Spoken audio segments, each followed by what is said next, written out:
The Mathematikum is a science museum, located in Gießen, Germany, which offers a huge variety of mathematical hands-on exhibits. It was founded by Albrecht Beutelspacher, a German mathematician. The Mathematikum opened its doors to visitors on November 19, 2002. It was inaugurated by the German President Johannes Rau. Since then, the museum has attracted more than 1,500,000 visitors. Annually, the museum is visited by more than 150,000 people. The museum is opened every day of the week, including Sunday and Monday.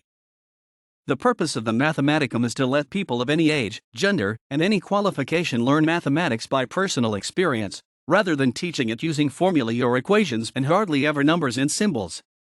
The visitors can therefore learn by participating in more than 150 interactive exhibits in the museum and by gathering a different mathematical experience from each of the exhibits.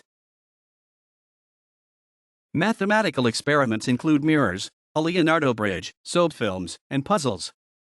Once every month on a Tuesday, a mathematician is invited. The mathematician is interviewed by Professor Beutelspacher on Beutelspacher's sofa, Beutelspacher's couch. At the end of the interview, the audience can talk to the guest and ask them questions. 2004 IQ Award.